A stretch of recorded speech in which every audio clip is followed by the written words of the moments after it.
The 16th Letter. In the name of Allah, the Merciful, the Compassionate. Men said to them, "A great army is gathering against you," and frightened them. But it only increased their belief. They said, "For us Allah suffices, and He is the best disposer of affairs."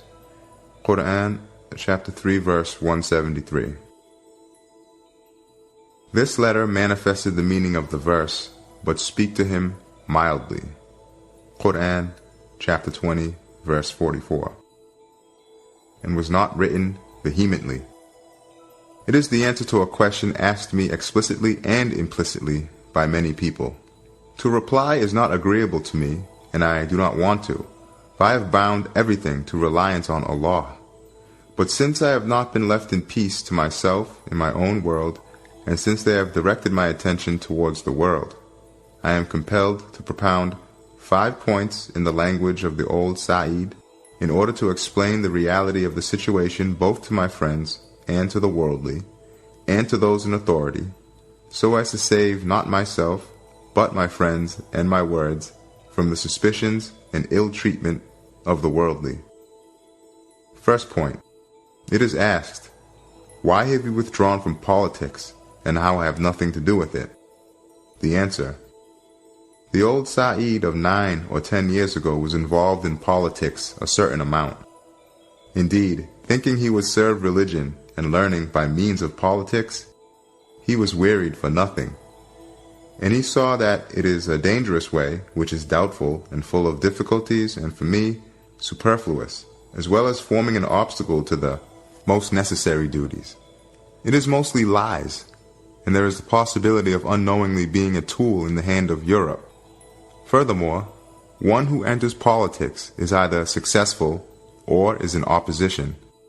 As for being successful, since I am neither an official nor a deputy, to work in politics is unnecessary and nonsense for me.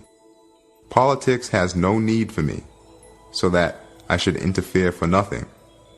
If I join the opposition, I would do so either with ideas or with force. If it was the ideas, there is no need for me, for the questions are all clear, and everyone knows them as I do. To wag one's chin pointlessly is meaningless. If I join the opposition for the purpose of force and to provoke an incident, there would be the possibility of committing thousands of sins in order to obtain a doubtful goal. Many people would be afflicted by disaster on account of one. So saying that in conscience, he could not accept committing sins and causing the innocent to commit sins due to a 1 or 2 in 10 possibility, the old Sa'id gave up cigarettes, together with the newspapers, politics, and worldly conversation about politics. Decisive evidence for this is the fact that for the past 8 years, I have not read a single newspaper, nor listened to one being read. Let someone come forward and say that I have read one, or listened to one.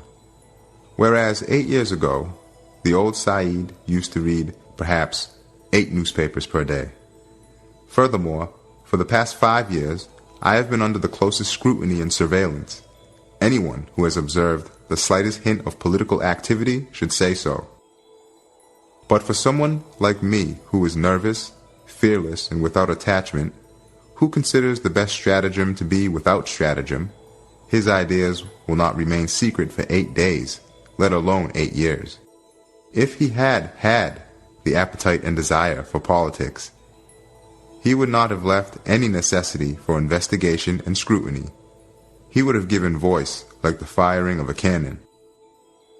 Second point. Why does the new Sa'id avoid politics with such vehemence? The answer. He avoids it so vehemently in order to serve belief and the Qur'an, which is of the greatest importance, the greatest necessity, and is the most pure and most right. In order not to sacrifice unnecessarily and officiously for 1 or 2 doubtful years of worldly life, the working for and gaining of more than millions of years of eternal life. For he says, I am getting old, and I do not know how many more years I shall live. So the most important question for me must be to work for eternal life. The prime means of gaining eternal life and the key to everlasting happiness is belief. So one has to work for that. But since I am obliged by the Sharia to serve people in respect of learning, so that they may profit also, I want to perform such a duty. However, such service will either concern social and worldly life, which I cannot do, and also in stormy times it is not possible to perform such service soundly. Therefore, I left aside that aspect and chose the aspect of service to belief, which is the most important, the most necessary, and the soundest. I leave that door open so that the truths of belief I have gained for myself and the spiritual remedies I have myself experienced may be acquired by others. Perhaps Almighty Allah will accept this service and make it atonement for my former sins. Apart from Satan the accursed, no one, be it a believer or an unbeliever, one of the veracious or an atheist, has the right to oppose this work. For unbelief resembles nothing else. In tyrannizing vice and grievous sins, there may be an inauspicious satanic pleasure, but in unbelief there is no sort of pleasure at all. It is pain upon pain, darkness upon darkness, torment upon torment. Just how contrary to reason it would be for someone like me who is unattached, alone, and compelled to atone for his former sins, to leave aside working for an endless, eternal life and serving a sacred light like belief, and to cast himself in old age into the unnecessary, perilous games of politics. Just how contrary to wisdom, just what a lunacy it would be, even lunatics would understand. But if you ask why service to the Qur'an and belief prohibit me, I would say, since the truths of belief in the Qur'an are each like diamonds, if I was polluted by politics, the ordinary people, who are easily deceived, would wonder about those diamonds I was holding. Aren't they for political propaganda to attract more supporters? They might regard the diamonds as bits of common glass. Then, by being involved with politics, I would be wronging the diamonds and as though reducing their value. And so, O you whose view is restricted to this world, why do you struggle against me? Why do you not leave me to myself? If you say, the sheikhs sometimes interfere in our business and they sometimes call you a sheikh, I reply, good sirs, I am not a sheikh. I am a hoja, teacher. The evidence is this. I have been here 4 years, and if I had taught a single person the Sufi way, you would have had the right to be suspicious. But I have told everyone who has come to me, belief is necessary. Islam is necessary. This is not the age of Sufism. If you say, they call you Sayyidi Kurdi, perhaps we have some nationalist ideas, and that doesn't suit our interests. I would reply, sirs, the things the old Sayyid and the new Sayyid have written are clear. I cite as testimony the certain statement, Islam has abrogated the tribalism of ignorance. For years, I have considered negative nationalism and racialism to be a fatal poison, since it is a variety of European disease. And Europe has infected Islam with that disease, thinking it would cause division, and Islam would break up and be easily swallowed. My students and those who have had anything to do with me know that for years I have tried to treat that disease. Since it is thus, good sirs, I wonder why you make every incident a pretext to harass me. According to what principle do you cause me distress at every worldly incident, like punishing and inflicting trouble on a soldier in the West because of a mistake made by a soldier in the East, due to the connection of the army, or convicting a shopkeeper in Baghdad because of a crime committed by a tradesman in Istanbul, due to their being in the same line of business? How can the conscience demand this?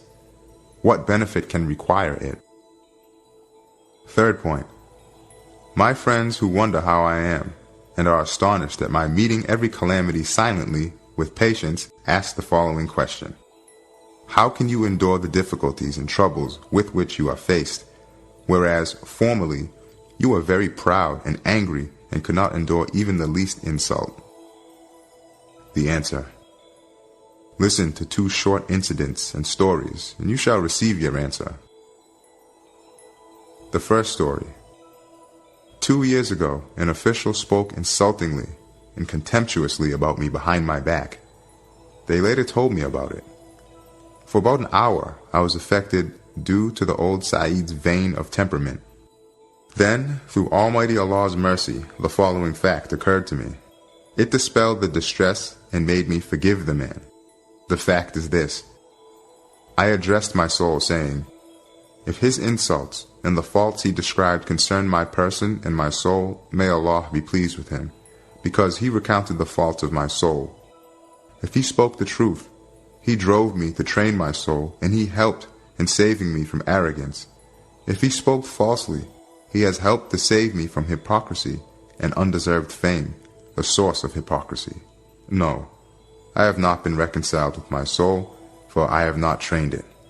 If someone tells me there is a scorpion on my neck or breast, or else points it out to me, I should be grateful to him, not offended. But if the man's insults were directed towards my belief in my attribute of being servant of the Qur'an, it does not concern me. I refer him to the Qur'an's owner, who employs me. He is mighty, he is wise. And if it was merely to curse at me, insult me, and destroy my character, that does not concern me either. For I am an exile, a prisoner, a stranger, and my hands are tied. And it does not fall to me to try to restore my honor myself. It rather concerns the authorities of this village where I am a guest and under surveillance, then of the district, then of the province. Insulting the prisoner of a person concerns the person. He defends the prisoner. Since the reality of the matter is this, my heart became easy. I said, my own affair I commit to Allah, for Allah ever watches over His servants. Qur'an, chapter 40, verse 44. I thought of the incident as not having happened, but unfortunately it was later understood that the Qur'an had not forgiven him. The second story. This year I heard that an incident had occurred. Although I only heard a brief account of it after it had happened, I was treated as though I had been closely connected with it. Anyway, I do not correspond with anyone, and if I do, I only write extremely rarely concerning some question of belief to a friend. In fact, I have written only one letter to my brother in 4 years. Both I prevent myself from mixing with others, and the worldly prevent me. I have only been able to meet with 1 or 2 close friends once or twice a week. As for visitors to the village, once or twice a month, perhaps 1 or 2 used to meet with me for 1 or 2 minutes concerning some matter to do with the hereafter.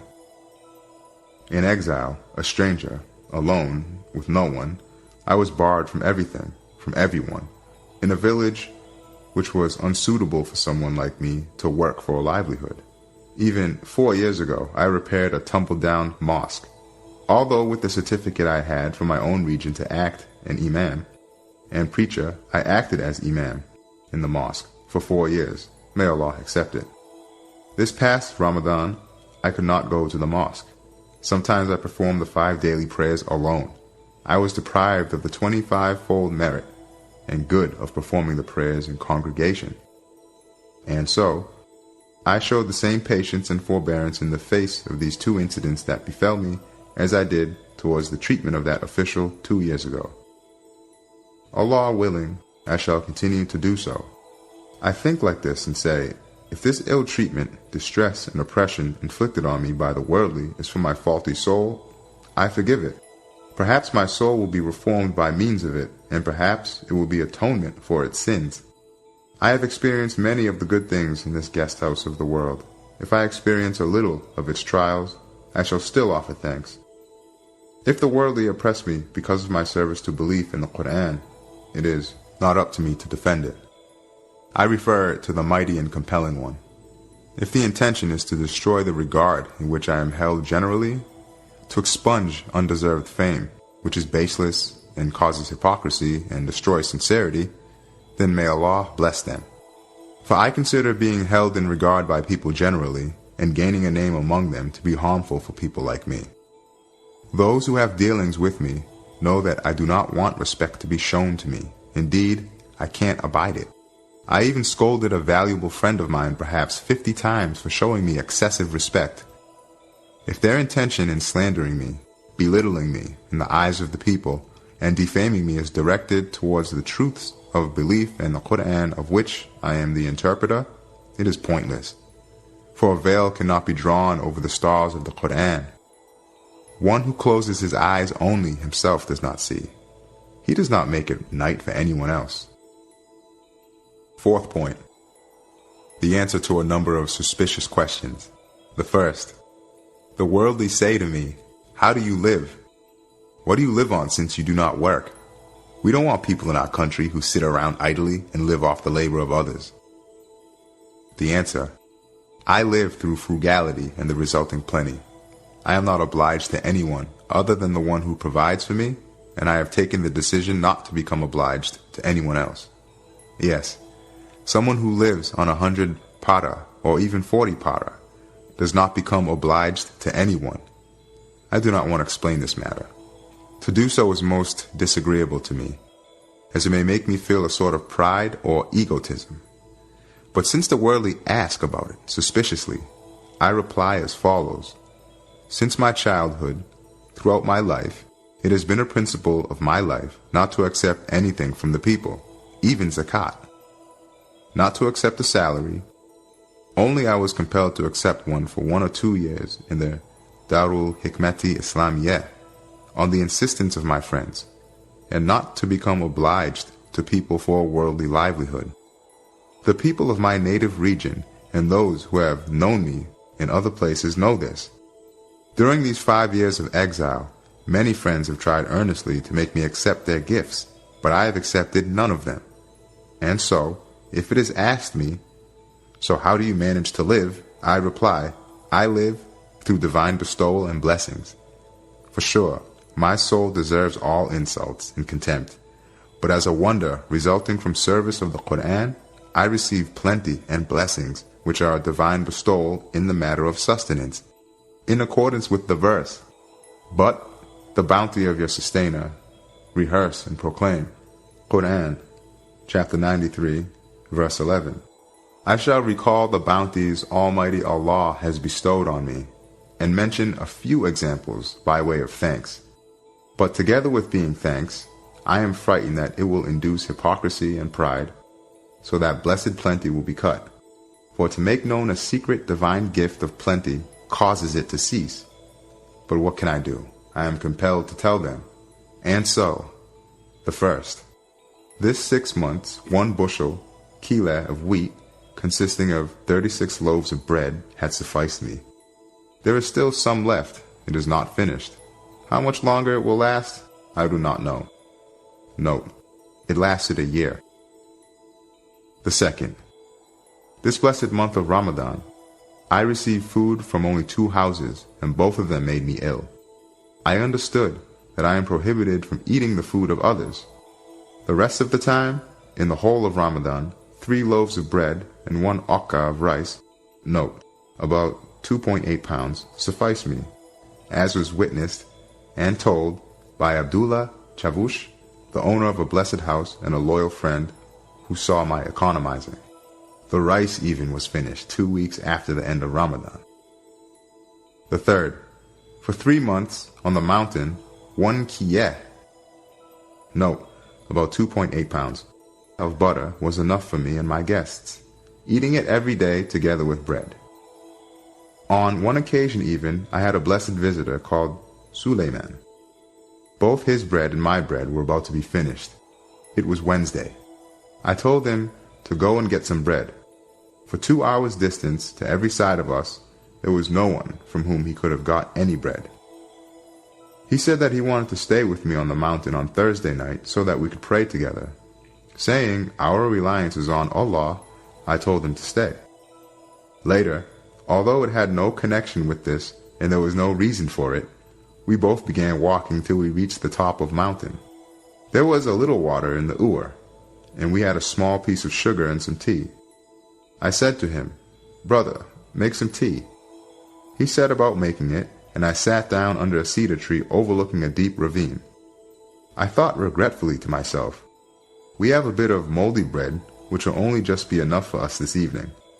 What shall we do for 2 days, and what shall I say to this ingenuous man?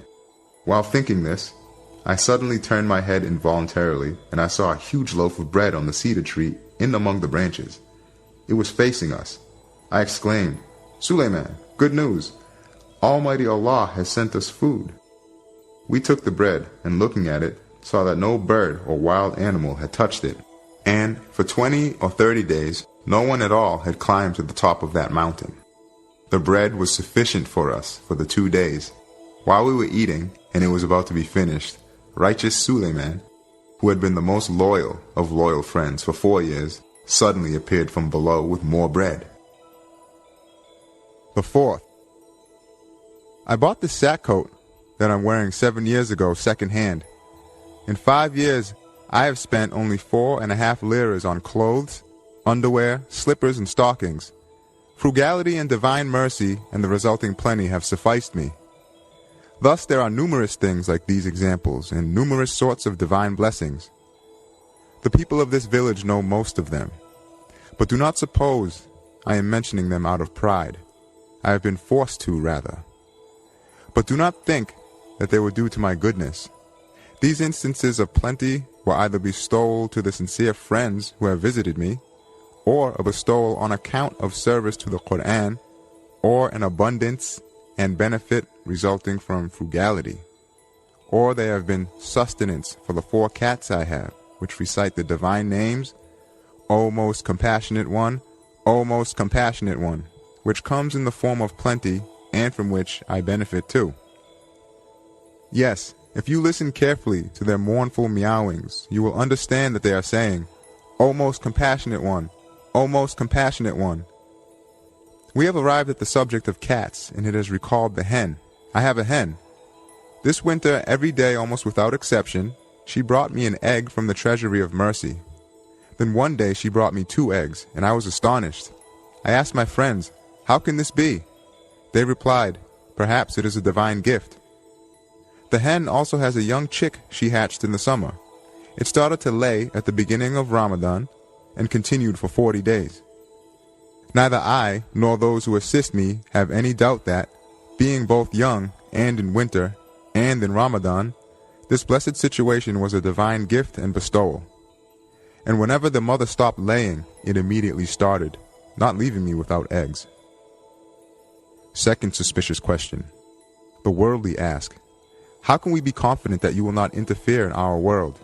If we leave you free, perhaps you may interfere in it. Also, how do we know that you are not being cunning? How do we know that it is not a stratagem, showing yourself to have abandoned the world and not taking things from the people openly, but secretly? The answer. My attitude and situation in the court-martial and in the period before the proclamation of the Constitution, which are known by many, and my defense in the court-martial at that time called the testimony of 2 schools of misfortune, show decisively that the life I lived was such that I would not resort to the tiniest wiles, let alone cunning and subterfuge. If trickery had been resorted to in this last 5 years, application would have been made to you in sycophantic manner. A wily man tries to ingratiate himself. He does not hold back. He always tries to deceive and hoodwink. Whereas I have not condescended to lower myself by responding to the severest attacks and criticisms leveled at me, saying, I place my trust in Allah. I turn my back on the worldly. Moreover, one who discovers the reality of this world and knows the hereafter is not sorry if he is sensible. He does not turn back to the world and struggle with it again. Someone after the age of 50 who has no connection with anything and is alone will not sacrifice eternal life for 1 or 2 years of the chatter and deception of this world. If he does so, he is not cunning, but foolish and crazy. What can a crazy lunatic do so that anyone should bother with him? As for the suspicion of outwardly abandoning the world while inwardly seeking it, in accordance with the verse, nor do I absolve my own self of blame, the human soul is certainly prone to evil. Qur'an, Surah 12, Ayah 53. I do not exonerate my soul, for it wants everything bad. But in this fleeting world, this temporary guest house, during old age, in a brief life, it is not reasonable to destroy eternal, everlasting life and eternal happiness for a little bit of pleasure. Since it is not profitable for the reasonable and the aware, my soul has willy-nilly had to follow my reason.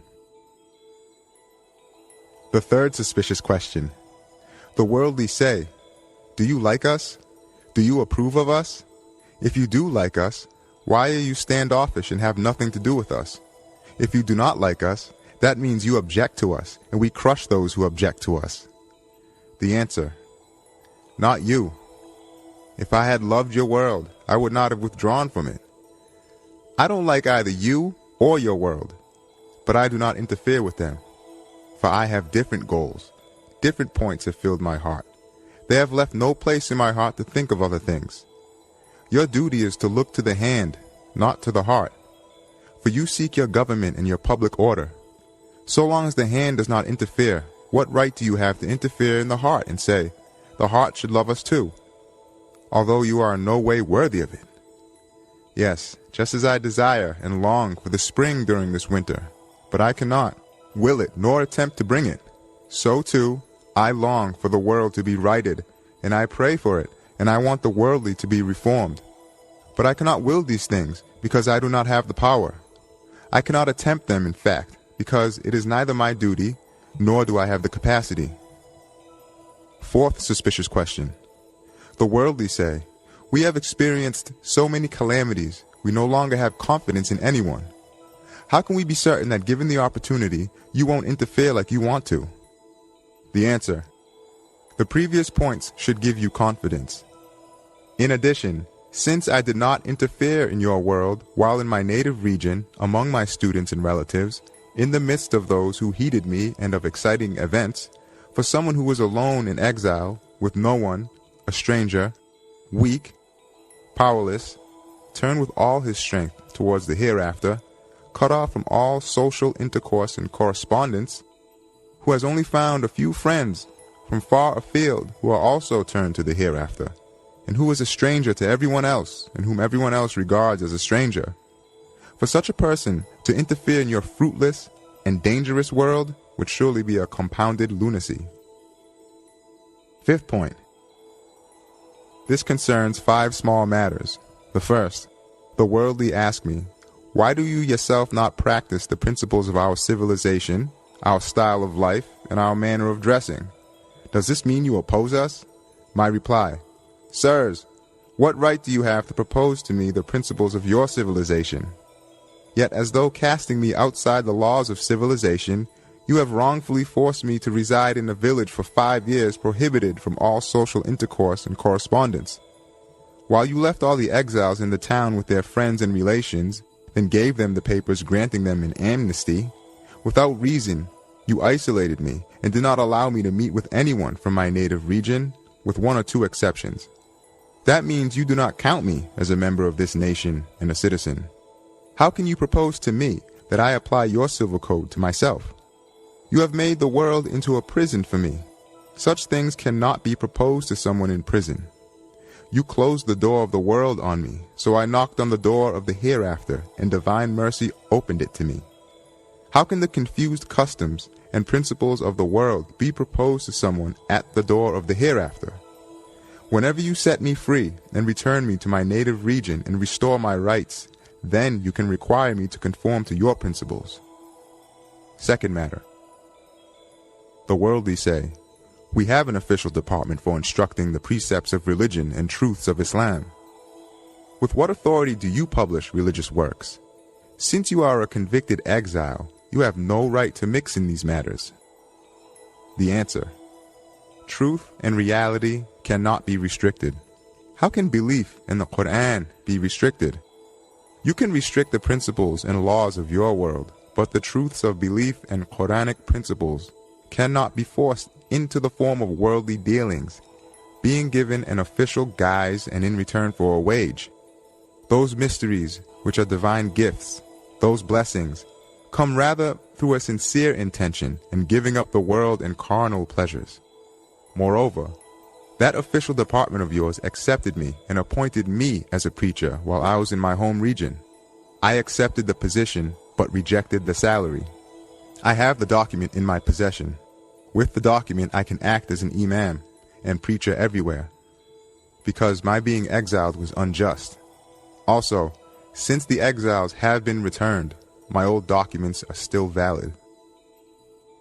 Secondly, I address the truths of belief which I have written directly to my own soul. I do not invite everyone.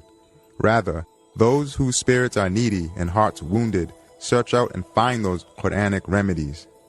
Only to secure my livelihood, I had printed a treatise of mine about the resurrection of the dead before the new script was introduced. And the former governor, who was unfair to me, studied the treatise, but did nothing against it since he could find nothing in it to criticize. Third matter. Some of my friends remain apparently aloof from me because the worldly consider me with suspicion, and in order to appear favorable to the worldly, indeed they criticize me. But the cunning worldly attribute their aloofness in avoiding me not to their loyalty to the worldly, but to a sort of hypocrisy and lack of conscience, and they look on those friends of mine unfavorably. So I say this, O my friends of the hereafter, don't stand aloof from my being a servant of the Qur'an and run away, because, inshallah, no harm will come to you from me. Suppose some calamity is visited on you, or I am oppressed. You cannot be saved by avoiding me. By doing that, you will make yourselves more deserving of calamity and a blow. And what is there that you should have these groundless fears? Fourth matter. I see during this time of my exile that certain boastful people who have fallen into the swamp of politics regard me in a partisan manner with rivalry, as though I am connected with the worldly currents like they are. Sirs, I am in the current of belief. Before me is the current of unbelief. I have no connection with other currents. Perhaps some of those who work for a wage see themselves as excused to a degree, but to take up a position opposed to me in rivalry for no wage in the name of patriotism and harass me and oppress me is a truly grievous error. For as was proved above, I have no connection at all with world politics. I have dedicated and vowed all my time and my life to the truths of belief and the Qur'an. Since it is thus, let the one who torments and harasses me in rivalry think that such treatment of his is similar to causing harm to belief in the name of atheism and unbelief. Fifth matter. Since this world is transitory, and since life is short, and since the truly essential duties are many, and since eternal life will be gained here, and since the world is not without an owner, and since this guest house of the world has a most wise and generous director, and since neither good nor bad will remain without recompense, and since, according to the verse, on no soul does Allah place a burden greater than it can bear, Qur'an, Surah 2, Ayat 286. There is no obligation that cannot be borne, and since a safe way is preferable to a harmful way, and since worldly friends and ranks last only till the door of the grave, then surely the most fortunate is he who does not forget the hereafter for this world, and does not sacrifice the hereafter for this world, and does not destroy the life of the hereafter for worldly life, and does not waste his life on trivial things, but considers himself to be a guest and acts in accordance with the commands of the guest house's owner. Then opens the door of the grave in confidence and enters upon eternal happiness. Note: the reason for these sentences is this: I take no notice of the wrongs and tyranny perpetrated against my person and give them no importance. I say, they are not worth worrying about, and I do not interfere in the world. The addendum to the 16th letter.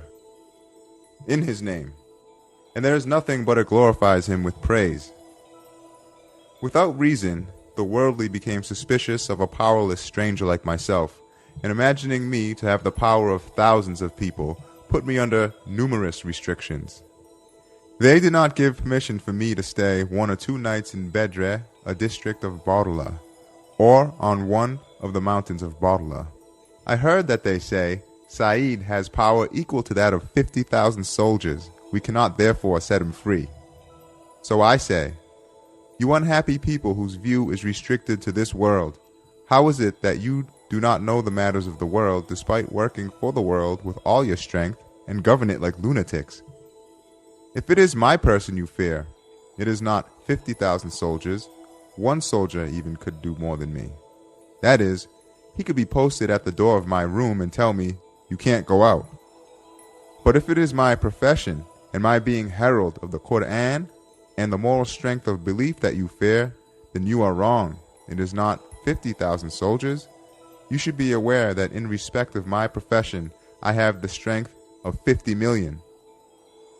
For through the strength of the all-wise Qur'an, I challenge all Europe, including your irreligious people. Through the lights of belief I have published, I have raised the sturdy bastions they call the physical sciences in nature. I have cast down lower than animals their greatest irreligious philosophers. If all Europe was to gather, of which your irreligious people are a part, through Allah's assistance, they could not make me recant a single matter of that way of mine. Inshallah, they could not defeat me. Since the matter is thus, I do not interfere in your world, so don't you interfere in my hereafter. If you do, it will be of no avail.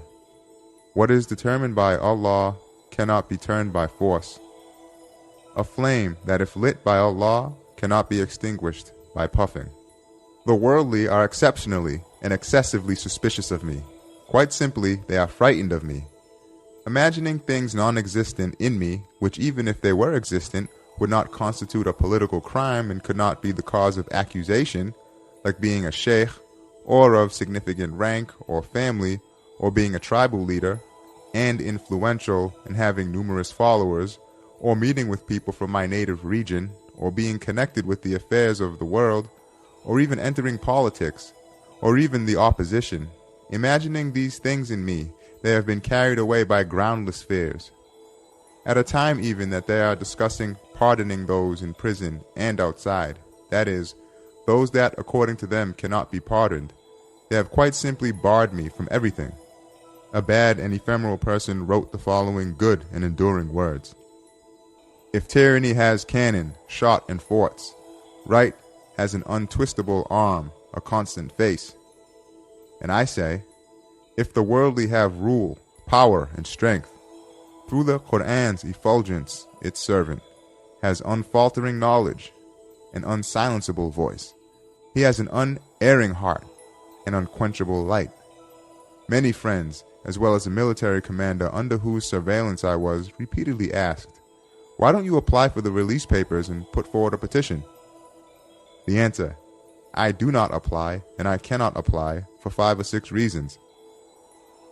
The first, I did not interfere in the worldly's world so that I should have been convicted and applied to them. I was convicted by divine determining. My faults are before it, and I apply to it.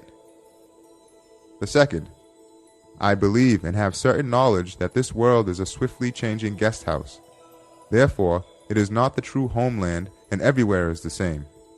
Since I am not going to remain permanently in my homeland, it is pointless to struggle for it. It is not worth going there. Since everywhere is a guest house, if the mercy of the guest house's owner befriends one, everyone is a friend and everywhere familiar. Whereas, if it does not befriend one, everywhere is a load on the heart and everyone hostile. The third, application is within the framework of the law. But the way I have been treated these 6 years has been arbitrary and outside the law. The exile's law was not applied to me. They looked on me as though I had been stripped of all the rights of civilization and even of all worldly rights. To apply in the name of the law to those whose dealings with me have been thus outside the law is meaningless. The fourth, this year the local official applied in my name for me to stay a few days in the village of Bedre, which is like a district of Barla, for a change of air. How can those who reject such an unimportant need of mine be applied to? If they are applied to, it would be a futile and degrading abasement. The fifth, to claim a right before those who claim a wrong to be right and to apply to them is a wrong. It is disrespectful towards right. I do not want to perpetrate such a wrong and show disrespect for right, and that is that. The sixth, the distress and difficulty the worldly have caused me has not been due to politics because they know I do not meddle in politics and flee from it. Rather, Knowingly or unknowingly, they torment me on account of aggressive atheism because I am bound to religion. In which case, to apply to them has the meaning of regretting religion and flattering the cause of aggressive atheism. Moreover, divine determining, which is just, would punish me through their tyrannical hand on my applying to them and having recourse to them, for they oppress me because of my being bound to religion. As for divine determining, from time to time it represses me due to my hypocrisy before the worldly, because of my deficiency in religion and in sincerity. Since this is so, for the time being I cannot be saved from this distress. If I apply to the worldly, divine determining would say, "Hypocrite, pay the penalty for applying." And if I do not apply, the worldly say, "You don't recognize us. Go on suffering difficulties." The seventh reason. It is well known that an official's duty is to give harmful individuals no opportunity to cause harm and to assist those who are beneficial. Whereas the official who took me into custody approached me, an elderly guest at the door of the grave, when I was expounding a subtle aspect of belief contained in La ilaha illallah, as though I was perpetrating some misdemeanor, although he had not been to me for a long time previously. He caused the sincere unfortunate who was listening to be deprived, and me to be angry. There were certain people here, and he attached no importance to them. Then when they acted discourteously in a way that would poison the life of the village, he started to be gracious and appreciative towards them. Furthermore, it is well known that someone in prison who has committed 100 crimes can meet with the person who supervises him, whether the official be of high or low rank. But in this last year, although two important people in the national government charged with supervising me have passed by my house several times, they have absolutely neither met with me nor asked after my condition. At first I supposed that they did not come near to me due to enmity. Then it became clear that it was due to their fearful suspicions. They were fleeing from me as though I was going to gobble them up. Thus, to recognize a government whose members and officials are like those men and have recourse to it and apply to it is not sensible, but a futile abasement. If it had been the old Sa'id, he would have said, like Antara, "The very water of life becomes hell through abasement, whereas hell with dignity becomes a place of pride." The old Sa'id no longer exists, and the new Sa'id considers it meaningless to talk with the worldly. Let their world be the end of them. They can do what they like. He is silent, saying, "We shall be judged together with them at the last judgment." The eighth reason for my not applying. According to the rule, the result of illicit love is merciless torment. Divine determining, which is just, torments me through the tyrannous hand of the worldly, because I incline towards them, since they are not worthy of it. And saying, "I deserve this torment," I am silent. For in the great war I fought and strove as a commander of a volunteer regiment. Applauded by the commander-in-chief of the army and Enver Pasha, I sacrificed my valuable students and friends. I was wounded and taken prisoner. Returning from captivity, I cast myself into danger through works like the 7 Steps, aiming them at the heads of the British who had occupied Istanbul. I assisted those who hold me without reason in this torment and captivity. As for them, they punish me in this way for that help. Those friends here caused me in 3 months the hardship and distress I suffered in 3 years as a prisoner of war in Russia. And the Russians did not prevent me from giving religious instruction, although they regarded me as a Kurdish militia commander, a cruel man who had slaughtered Cossacks and prisoners. I used to instruct the great majority of my 90 fellow officer prisoners. One time the Russian commander came and listened. Because he did not know Turkish, he thought it was political instruction and put a stop to it. Then later he gave permission. Also, in the same barracks, we made a room into a mosque, and I used to lead the prayers. They did not interfere at all. They did not prevent me from mixing or from communicating with the others. Whereas my friends here, my fellow citizens and co-religionists, and those for whose benefits in the form of religious belief I have struggled, have held me in a torturous captivity, not for 3 years, but for 6, for absolutely no reason, and although they know, I have severed my relations with the world. They have prevented me mixing with others. They have prevented me from giving religious instruction despite my having a certificate, and even from giving private instruction in my room. They have prevented me from communicating with others. They have even barred me from the mosque which I repaired and where I acted as prayer leader for 4 years, although I had the necessary certificate. And now, to deprive me of the merit of performing the prayers in congregation, they do not accept me as prayer leader even for 3 private individuals, my permanent congregation and brothers of the hereafter. Furthermore, if, although I do not want it, someone is to call me good, the official who holds me in surveillance is jealous and angry. Thinking he will destroy my influence, he entirely, unscrupulously takes precautions and pesters me in order to curry favor with his superiors. To whom can someone in such a position have recourse other than Allah Almighty? If the judge is also the claimant, of course he cannot complain to him. Come on, you say. What can we say to this? You say what you like, I say this. There are many dissemblers among these friends of mine. A dissembler is worse than an unbeliever. For that reason, they make me suffer what the infidel Russian did not make me suffer. And so, you unfortunates, what have I done to you, and what am I doing? I am trying to save your belief, and am serving your eternal happiness. It means that my service is not sincere and purely for Allah's sake, so that it has the reverse effect. In return, you torment me at every opportunity. For sure, we shall meet at the last judgment. I say, Allah is enough for us and the best of protectors, the best of lords and the best of helpers. The enduring one, he is the enduring one. Sa'id Nursi.